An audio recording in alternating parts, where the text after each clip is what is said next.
There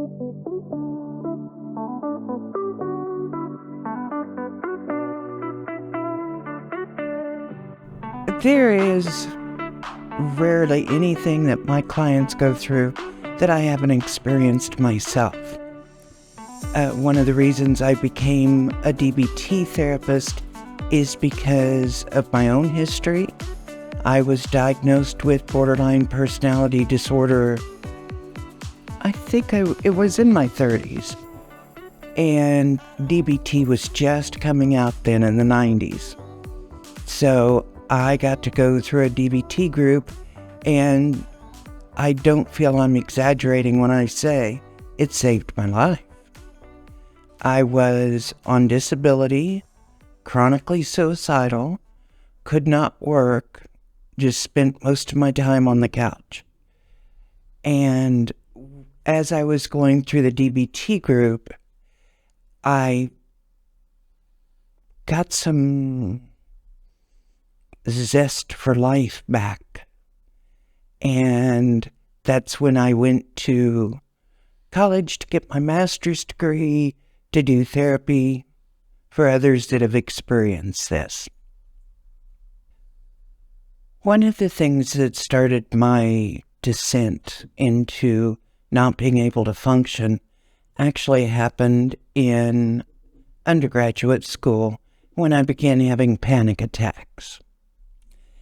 And those panic attacks were totally disabling.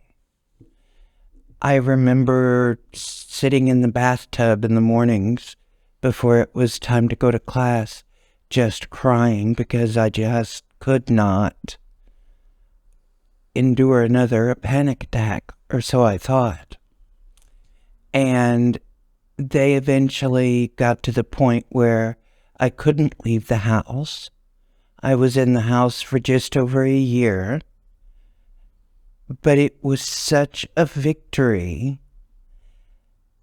when I walked down this 1,000-mile hallway to go talk to a therapist. She wasn't the one that diagnosed me BPD or put me into a DBT class, but she was the one that I at least started going to see.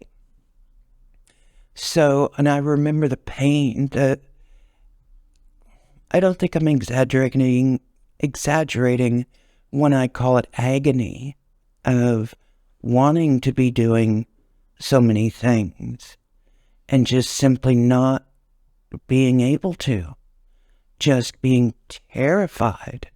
Couldn't go to the store. Couldn't take my son to the park. He was 2. And I realized I never wanted anyone else to suffer with that pain. I already knew I wanted to be a therapist, but I almost feel like